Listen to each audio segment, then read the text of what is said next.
And now I'm talking to Sorcha Nic Mhathúna from Oxfam Ireland. Sorcha, how's it going? Sorcha, you, Oxfam Ireland, launched another huge report on inequality last week that got great coverage in the media in Ireland and around the world. You launched it just before the World Economic met in Davos last week. I interviewed you this time last year on your last report on inequality that you launched just before last year's World Economic Forum. Can you tell us why you launched your report? What is in it? And can you tell us, are there grounds for optimism this year in the aftermath of your report? Unfortunately, I can't say that we have grounds for optimism. This report, which we publish a report every January for the past few years looking at the issue of inequality, to link in with the World Economic Forum that takes place in Davos in Switzerland. So last week, the world's political elites and wealthy elites gathered to talk shop about various issues, and we try and use that moment to highlight what we see as the rapidly rising problem of inequality. So in terms of the statistics, we use data from the World Bank, from Credit Suisse, from Forbes to analyse and calculate this, and it's a big piece of work that colleagues of mine do to put this report together. But if you just think about the world's population for a minute, there's 7 billion people or so in the world. If we take then half of those people, that's the poorer half of the world. So that's about 3.6 billion people. They're mostly in countries in Africa and South America and in Asia. So that's a lot of people. And when you put all their collective wealth together, you get about $1.76 trillion. Which sounds like a lot, but it's actually not a lot between so many people. And then you look at the world's rich list and you see how many people on that rich list does it take to equal the amount held by the poorest half of the world. In 2010, it was 388 people who it took to equal that wealth, and it's been declining ever since. In 2015, when we launched the report that year, the number had shot down to 80. And then last week, when we published our report, the key finding was that now that elite group has become even more exclusive. It's 62 people. So now 62 people own the same wealth as half the world's population, which is incredibly staggering. But also when you look at how the poorest half of the world, how their wealth has fallen by 38% in the past 5 years. So the rich are getting richer and the poor are getting poorer is probably the simplistic way to look at it, but that's what we're finding. And I suppose the reason why we're really concerned about this growing inequality is that we see in our programme work overseas how inequality is a massive barrier to people trying to come out of poverty. And there's a lot of things that could be prevented that would help to solve the problem. Yeah, and it's unbelievable. Like, for the last several years in Ireland and most countries in the world, there's been a global recession. I think it's called the Great Recession, and like a huge economic crisis.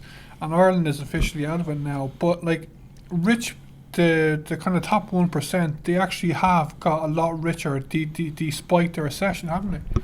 That's right. The rich have been getting richer, and I suppose at the same time, poor people are becoming poorer, and also the working poor, their wages have increased very minimally, if at all, over the past few years. So we've seen that productivity has risen massively in terms of the past few decades, but that hasn't been passed on to the actual workers. So if you're someone who owns a lot of wealth, a lot of capital, the rates that you get on interest and that has been growing hugely, but unfortunately not many other things have been growing in terms of ordinary people. So yeah, it is quite extraordinary that the wealthiest have been able to, I guess, shield themselves from, the worst impacts of the recession. And also, when you're very wealthy and very powerful, you have access to, wealth managers and this whole industry that's been created that helps people to dodge their tax. So, the more money you have, the more resources you have to make sure you pay less tax. So while ordinary people are paying the taxes, the extra charges that have come in terms of, austerity, reduced public services, we're seeing that, a lot of people and companies are using, every loophole in the book to try and dodge the tax that they're supposed to pay. And that's having a very detrimental impact on governments because they have less revenue to pay for health and education and the very, services that actually help to combat poverty in the first place. Yeah, and you mentioned there public services, like during the Great Recession in Ireland, like it wasn't just pay that was reduced in the public sector. There's been a huge austerity when it came to public services, and most of those services haven't been reinstated. Like, yeah, and we're seeing that like even in the budget for this year, the 2016 budget, which was supposedly a giveaway budget, according to research by Social Justice Ireland, they say that the rich-poor gap actually increased by €506. And we see in terms of the huge rise in homelessness, for example, that, ordinary people and particularly the working poor are finding themselves priced out of accommodation, finding it harder to access maybe health and other services. So, it's had I suppose the recession has kind of hurt the poorest people the hardest and hit them the worst. Yeah, the inequality even in Ireland is just unbelievable. I find the figures I quoted there internationally are unbelievable as well. I love your Even It Up campaign because it's a long-term campaign tackling inequality in both rich countries and poor countries, like including Ireland as well as a rich country officially. It's not just idealistic, it'll be over in 6 months kind of thing, it's realistic. There's a campaign now in Ireland, the Living Wage campaign. I think Little's Ireland have signed up to it. And the next general election in this country will probably be before the end of next month, as expected. Could you tell us if Oxfam Ireland support the Living Wage campaign? And just finally, what is your message to the government, to political parties, your supporters and our listeners today on your Even It Up campaign? So in terms of living wage, Oxfam Ireland was one of the first partners with the government in that last year. So we were part of the Living Wage Forum that Minister Jed Nash set up, and it's great to see big companies like Lidl and others come on board, because we see the living wage as being one of the ways to try and tackle inequality, but by no means the only way, but it's an important first step. In terms of the election, which I suppose will take place towards the end of February, we've got a particular focus in our Even It Up campaign at the moment on what that looks like. So we're calling on people who are standing for election to put inequality into their manifesto and to prioritise it. But what we're also doing is asking the public to sign up to our campaign, which is calling on the next Taoiseach, whoever that is, to prioritise 3 key issues in the first 100 days that they are in office, through the new programme for government. There's a lot of issues that relate to inequality, but the 3 that we're focusing on in particular are tackling tax dodging, and particularly at an international level. We think Ireland could be doing more to try and lead the way in terms of a race to the top, and on that, and also to try and push for things like a UN global body that would mean that all countries would have to report on who pays what and where, which would lead to a lot more transparency, because at the moment a lot of tax dodging is facilitated by the veil of secrecy that hangs over a lot of these transactions. Secondly, we're also focusing on the gender pay gap. At the moment, women in Ireland are paid 14% less than men, and we believe there's a number of ways the government could try and address this.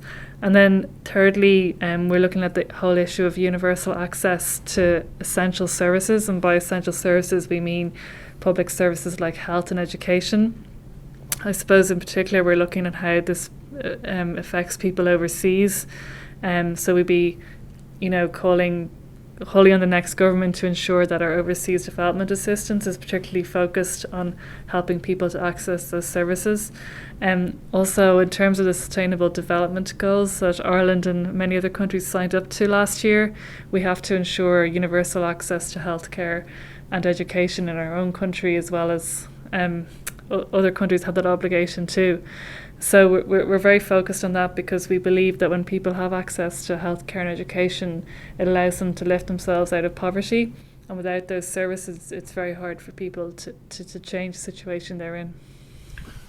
Okay, so okay, it's great here. It's great knowing that Oxfam are like championing issues in Ireland as well. Like because when Oxfam originally started, I think it was in the 50s, was it? I think 40s, yeah. The 40s. You were kind of into. But could you explain that, please?